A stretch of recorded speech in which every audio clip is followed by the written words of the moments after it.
Camille. Donc, tu es une activiste écolo, connue sur Instagram via le pseudonyme Graines de Possible. Et tu prends souvent la parole pour alerter, dénoncer, contester.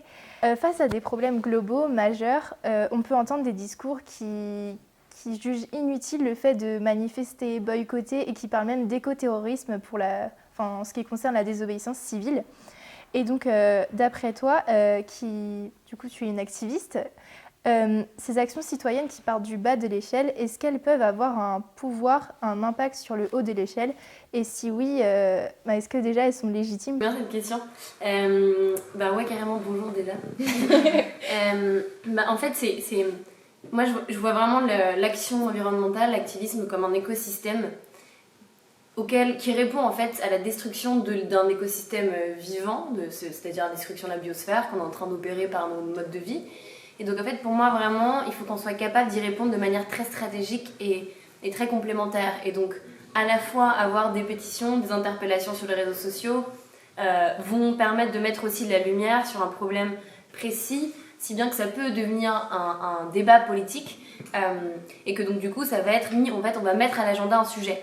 Une fois que un sujet est mis à l'agenda, alors on peut espérer avoir des médias qui vont en parler et que ça devienne qu'on pèse plus fort dans le rapport de force qu'on peut avoir avec le gouvernement en place et donc d'obtenir parfois des lois. Alors on va faire du lobbying, moi ce que je fais beaucoup auprès des ministres, auprès des négociateurs, donc c'est-à-dire obtenir des rendez-vous, arriver avec des textes préparés, des lectures juridiques différentes de ceux qu'ils sont en train d'avoir, etc., préparer des amendements pour l'Assemblée nationale. Et en même temps, on a aussi besoin, à mon sens, d'un flanc plus radical. C'est la théorie du flanc radical et c'est Andreas Malm qui en parle, mais aussi beaucoup d'autres d'autres penseurs qui ont étudié les mouvements civiques et qui se rendent compte qu'en fait, les fois où ça a marché, c'est quand on avait à la fois un flanc radical qui était plus menaçant pour l'ordre établi, qui allait parfois jusque dans la désobéissance civile, que j'adore, que je pratique aussi un petit peu, et avec des collectifs comme Alternativa, les Amis de la Terre par exemple. On avait bloqué l'Assemblée Générale de Total, ce qui nous a pas empêché aussi de faire du lobbying en allant par exemple dans l'Assemblée Générale des banques, des principales banques qui étaient actionnaires de Total Energy, pour leur dire en gros le temps de l'impunité est fini, on sait ce que vous faites et on ne vous laissera pas faire ça derrière des portes closes. Donc en fait c'est une fois que tout ça collabore et qu'on est très stratégique et nombreux qu'on arrive parfois à obtenir des victoires. Ça pour moi c'est vraiment absolument essentiel. Donc c'est comme ça que je le vois, l'activisme. C'est vraiment comme un écosystème d'action. Donc, bonjour Patrick Schneider. Bonsoir. Donc, vous êtes un pianiste reconnu. Vous utilisez la musique pour faire passer le message de la protection de l'environnement et un message donc, écologique. Vous avez écrit également de nombreux livres. Vous parlez d'écologie positive, c'est le titre d'un de vos livres, avec cette idée d'harmonie entre homme et nature. Et on peut avoir l'impression dans nos sociétés occidentales d'un clivage entre civilisation, culture et environnement. Et même finalement quand on veut protéger la nature. Je pense aux parcs naturels, aux réserves. Et donc selon vous, quel rapport devrions-nous avoir avec la nature ?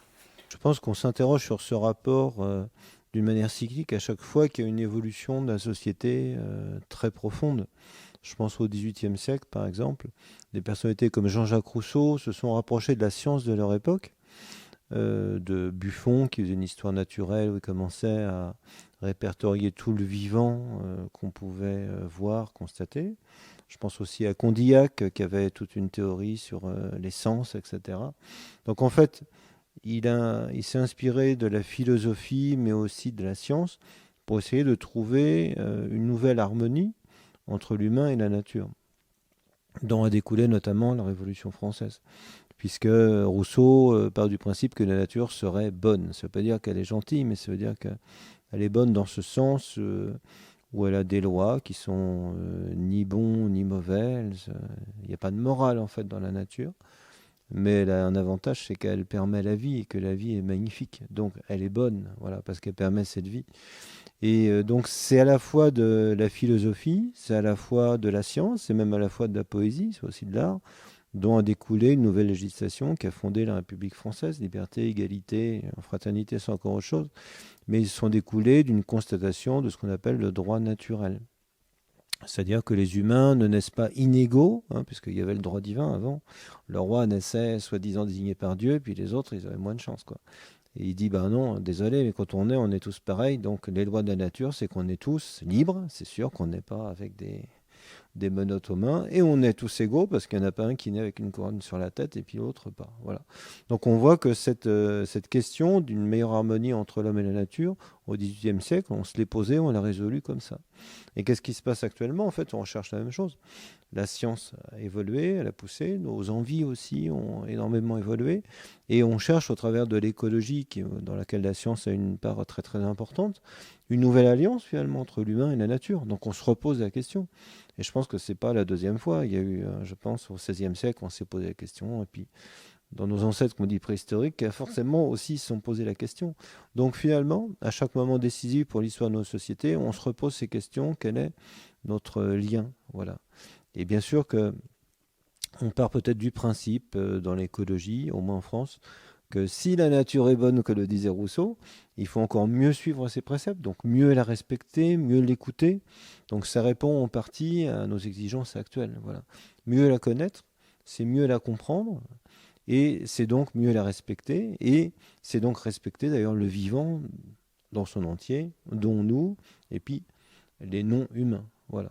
Donc je trouve intéressant de replacer ça dans une perspective historique, parce que on se dit que c'est pas la première fois qu'on ressent ça, voilà, et qu'il y a déjà un gros travail qui a été fait de penser, à nous de reprendre le flambeau. Et c'est un peu la sens de ma venue aujourd'hui à Sciences Po, à Rennes, c'est de dire, reprenez le flambeau de ces pensées, elles sont très vivantes, elles sont même à la base d'une partie de nos institutions, donc en avant, voilà, c'est pas le moment de désespérer. Est-ce que c'est pas finalement nécessaire pour saisir la question écologique dans sa globalité, vraiment dans son entièreté, de l'inscrire dans un contexte intersectionnel, donc dans un croisement de luttes? Par exemple, je pense à penser l'écologie via le féminisme, à penser l'écologie via l'antiracisme. Qu'est-ce que tu en penses?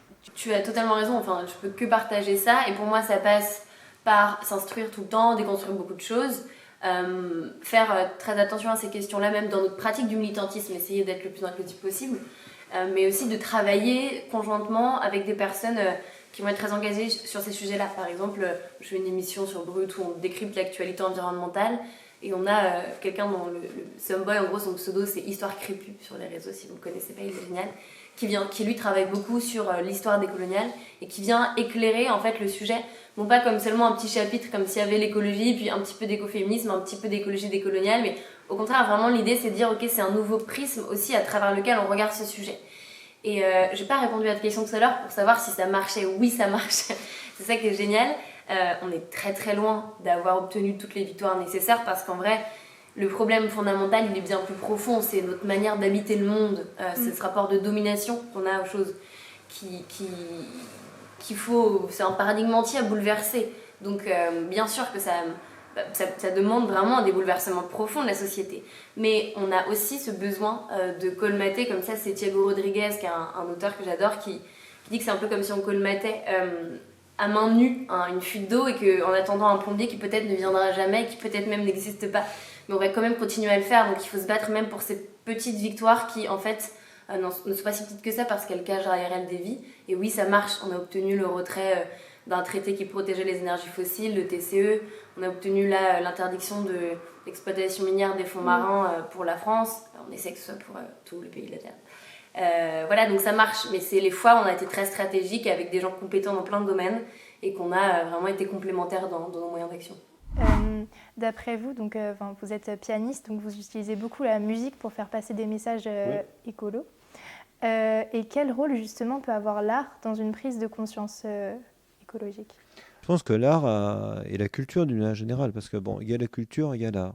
Je dirais que l'art, c'est une partie de la culture, mais la culture, c'est aussi la société. Si on revient justement à notre devise républicaine, liberté, égalité, fraternité, c'est une devise quasiment artistique aussi, parce que c'est un idéal, bien sûr. Hein. Il aurait pu dire, Rousseau, la nature, elle n'est pas bonne. Les Anglais avaient plutôt tendance à penser ça, et le rôle de l'humain, c'est de le dominer. Lui, il part d'un autre point de vue. Hein. Donc c'est un choix philosophique. Voilà. Je pense que justement, en France, on a cette tradition d'avoir des artistes qui aient pensé à ces relations entre l'humain et la nature. Puisque Rousseau, à son époque, il était autant, et même dans certains moments, plus connu en tant que musicien, puisqu'il a écrit un opéra, il avait écrit une nouvelle façon d'écrire de la musique plus simple que la porter avec les notes habituelles, etc. Donc il était lui-même artiste. Il a écrit des romans. La Nouvelle Héloïse c'est un roman d'amour. Et c'est aussi le roman d'une sensibilité où l'humain, quand il est de nature, il a l'impression que la forêt répond à ses affects, que s'il est triste, la forêt l'accompagne, que s'il est heureux, la forêt l'accompagne aussi. Donc, il y a une correspondance. Ça, c'est une vision artistique. Voilà. Donc, on voit que c'est pas du tout indissociable, finalement, l'art, la culture, et puis la vie au jour le jour, au quotidien, et la vie même législative, quoi. Donc, au fond, dans notre tradition, la culture a toujours eu à voir avec l'organisation de la société. Donc, ce serait bien bizarre que l'écologie puisse s'en passer, puisque on ne peut pas s'en passer, ni plus ni moins. Nos ancêtres, quand ils peignaient les grottes, je sais pas, Lascaux ou d'autres, si ça avait été un geste inutile, ils n'auraient pas perdu leur temps. C'était le moment où on était, je dirais, notre vie était fragile. On pouvait être attaqué par des bêtes, je veux dire, c'était très éphémère la vie. Bon, et pourtant on a pris le temps de faire de la peinture. Donc ça veut dire que ça nous est non seulement utile, mais même nécessaire. Voilà. Donc c'est tout un ensemble de choses, en fait. Et moi je plaide effectivement pour que la culture ait toute sa part dans l'écologie, et que le libéralisme d'ailleurs l'a très bien compris, puisqu'il a gagné la bataille culturelle. Tout le monde veut un habit de telle marque, etc.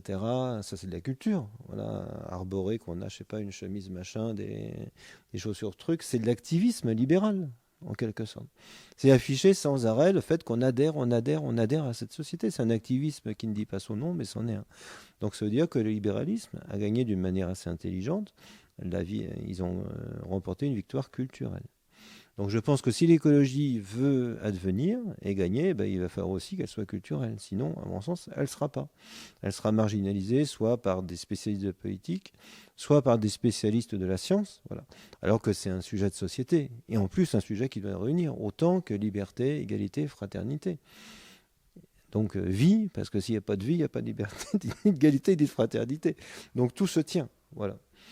Et en France, on a peut-être de la chance, parce qu'effectivement, nos penseuses, nos penseurs ont très souvent intégré la nature dans la réflexion générale, globale, sociétale. Merci beaucoup, je suis tout à fait d'accord en plus. Mais j'avais une dernière question qui s'adresse à ma génération. Justement, Ouais, quel message vous aimeriez à nous apporter? Je pense que c'est assez simple.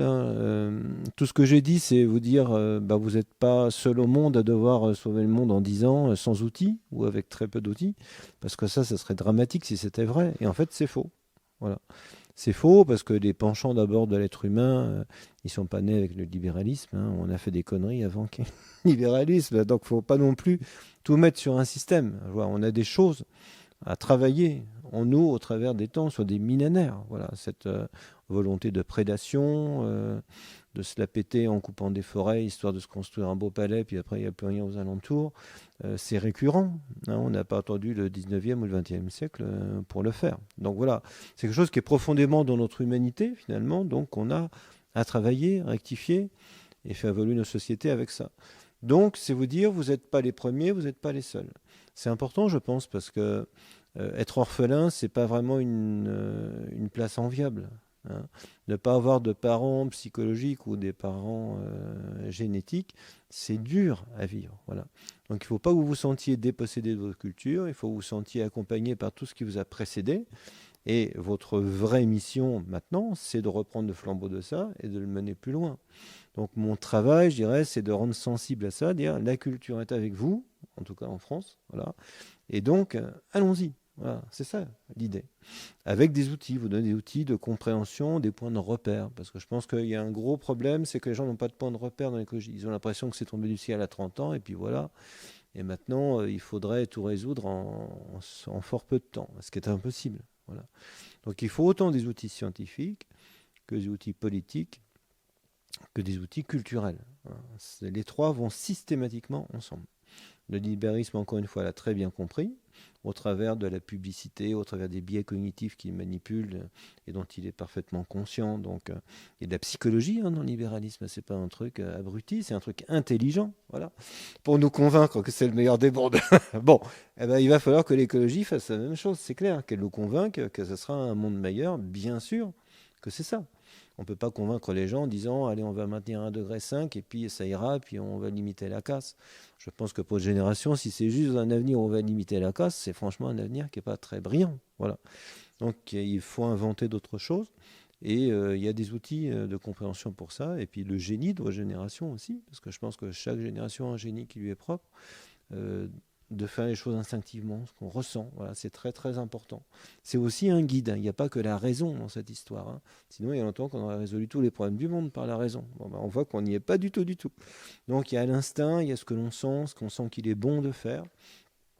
Et c'est le mélange de tout ça, voilà, qui va créer, parce que c'est un monde en devenir, ce fameux avenir, quoi. Voilà. On a beaucoup été, les gens de ma génération, élevés dans le fait, la croyance, on peut dire que c'en est une, que le monde serait perpétuellement maintenant comme ça qu'avant. Bon, c'était genre des essais, que maintenant la vraie vie meilleure, facile, agréable, c'était maintenant grâce à la modernité. Bon. Mais c'est faux. On sait très bien que dans la nature, rien reste éternellement. Tout bouge sans arrêt. Donc c'était juste une illusion d'optique. C'est pas grave si jamais on en prend conscience, qu'on prend les choses en main pour créer un monde, entre guillemets, nouveau, mais qui sera extrêmement nourri aussi de mondes bien plus anciens. Voilà. Parce que rien n'est jamais perdu, tout se recycle en permanence. C'est les idées, les sociétés, les affects, etc. Donc, moi je dirais bonne chance. Merci beaucoup et merci de nous avoir accordé de votre temps. Merci. Et quel message tu voudrais donner à ta génération et à la mienne et à nous tous? Quel message tu voudrais nous adresser? Eh bien, engagez-vous, hein. En vrai, non, mais vraiment, c'est-à-dire qu'on a vraiment besoin de talent. Moi, j'ai fait Sciences Po aussi à Paris, au campus de Paris. Vous détestez pas. Et je suis très frustrée de voir aussi le nombre d'amis, même, que je les engueule souvent, qui sont super doués dans ce qu'ils font et qui ne saisissent pas la mesure de l'ampleur de ce à quoi on fait face. Et vraiment qui ne mettent pas leur talent, que je trouve si précieux, leur manière affûtée de voir le monde, leurs idées, leurs compétences quand même très larges qu'on apprend dans nos écoles, au service de quelque chose qui justement requiert fondamentalement ces compétences-là. Et dans les assos, on manque de gens. Et les assos, c'est pas juste bloquer des routes, c'est pas juste que les coups de poing médiatiques qu'on peut voir. En fait, il y a aussi des assos de lobbying, par exemple Bloom, par exemple Reclaim Finance, qui vont se battre de manière plus institutionnelle, c'est pas le bon mot, mais qui vont peut-être être plus proches de carrières qu'on peut imaginer quand on fait Sciences Po. À la fois, on va aussi avoir besoin de gens qui vont bifurquer. Je crois que vous avez véritablement tous ces sujets-là, donc je la loupe du coup.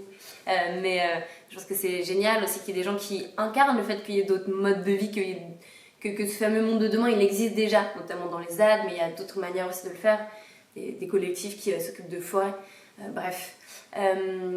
Donc, tout ça pour dire que oui, moi je pense que engagez-vous et faites cet effort de vous renseigner sur quel collectif, parce que je pense que vraiment on a besoin de faire les choses ensemble, existe déjà et serait l'endroit où vous seriez le plus utile.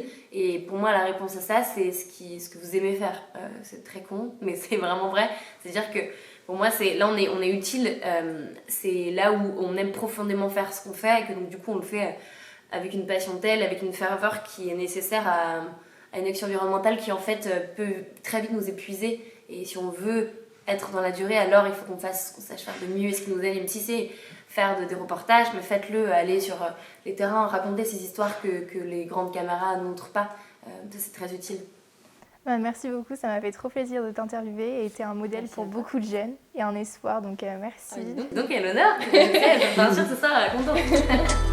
Merci beaucoup.